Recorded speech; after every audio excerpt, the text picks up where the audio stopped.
नहमदुहु व नसल्ली अला रसूलिल करीम अम्मा बाद फ़ौज़ बिल्लाहि मिनश शैतानिर रजीम बिस्मिल्लाहिर रहमानिर रहीम। एक दफ़ा डॉक्टर जाकिर नाइक साहब से एक सवाल पूछा गया कि कहा जाता है कि जब इंसान इस्लाम के दायरे में आ जाता है, मुसलमान हो जाता है, तो जब भी वो कोई गुनाह करता है, तौबा करता है, तो अल्लाह उसके सारे गुनाह माफ कर देता है और उसे जन्नत में ले जाएगा।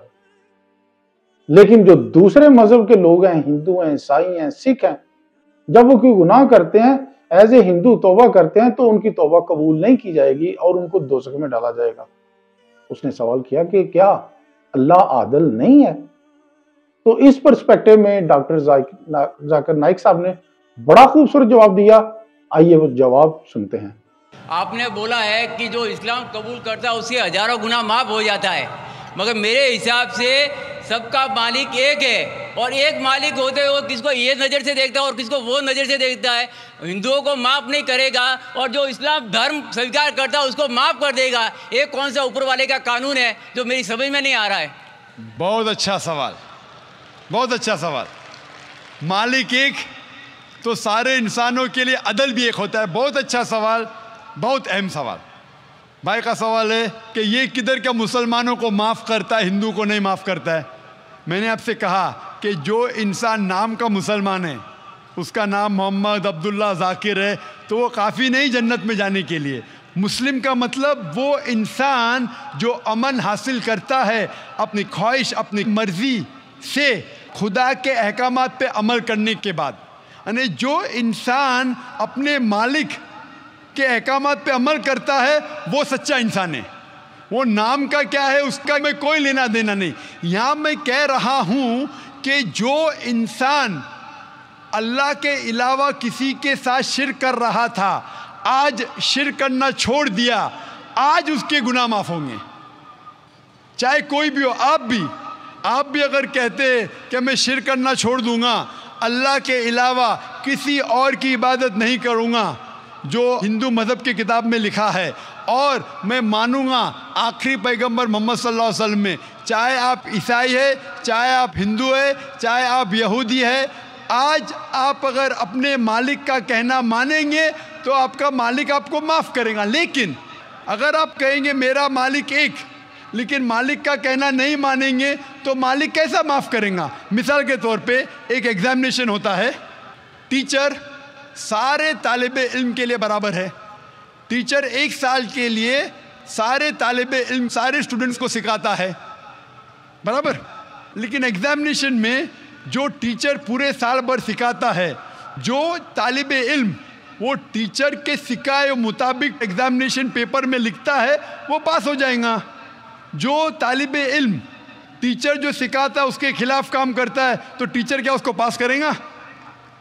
चाहे वो हिंदू, मुस्लिम हो, ईसाई हो, जो टीचर सिखाता है उसके ऊपर वो तालिबे इल्म उसके मुताबिक इम्तिहान देता है, वो पास होगा। आपका मालिक, हमारा मालिक एक है। सारी किताबों में लिखा है, हिंदू मज़हब की किताब में, यहूद मज़हब की किताब में, ईसाई मज़हब की किताब में, इस्लाम मज़हब की किताब में, सिख मज़हब की किताब में कि मालिक एक है। मालिक के अलावा किसी की इबादत नहीं करना चाहिए, खुदा के अलावा किसी की इबादत नहीं करना चाहिए। कल मैंने फरमाया था कि उस खुदा की कोई प्रतिमा नहीं, कोई अक्स नहीं, कोई फोटोग्राफ नहीं, कोई पिक्चर नहीं, कोई बुत नहीं, कोई मूर्ति नहीं। फिर अगर आप मूर्ति देंगे तो आप मालिक का कहना नहीं मान रहे। तो अगर आप मालिक का कहना मानेंगे, आपका नाम कुछ भी हो, मोहन हो, कुछ भी हो, शंकर हो या अब्दुल्ला हो, अगर आप मालिक का कहना मानेंगे तो आप सचमुच उस मालिक के बंदे हैं। अगर आप मालिक का कहना मानेंगे तो आपके गुनाह माफ़ हो जाएंगे। तो ये अरबी में कह रहा हूँ कि मुस्लिम तो लोग को ये लफ्ज़ से नफ़रत है। अगर नफ़रत है तो मैं मुस्लिम लफ्ज़ को निकालता हूँ। मैं ये कहता हूँ जो भी इंसान अपने मालिक का कहना मानता है उसे अरबी में कहते हैं मुस्लिम। लेकिन आपको मुस्लिम शब्द से नफ़रत है, मुस्लिम शब्द को निकाल दो। मैं ये कहूँगा जो खुदा के अहकामात पे अमल करता है, खुदा के कलमात पे अमल करता है, ये मानता है कि खुदा एक है, उसके अलावा किसी की पूजा नहीं करना चाहिए, वो इंसान के गुनाह वो मालिक माफ़ करेगा। आप अगर मानेंगे खुदा एक है, आप मानते खुदा एक है। आप मानते खुदा के अलावा किसी और को पूजना नहीं चाहिए? मानते? हाँ क्या नहीं मानते? आप मानते बुत परस्ती गलत है? आप मानते हैं कि मूर्ति पूजा गलत है? आप मानते हैं कि आखिरी पैगंबर मोहम्मद सल्लल्लाहु अलैहि वसल्लम है? नहीं मानते।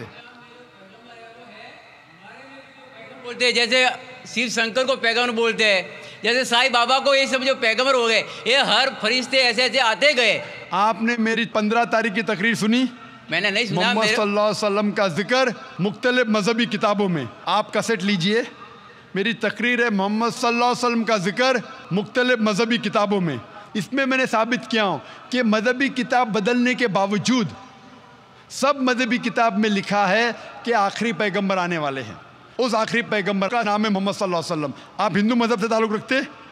हिंदू मजहब की किताब में लिखा है, भविष्य पुराना पर्व 3 खंड 3 अध्याय 3 श्लोका 5 से 8 में लिखा है भविष्यवाणी मोहम्मद सल्लल्लाहु अलैहि वसल्लम की।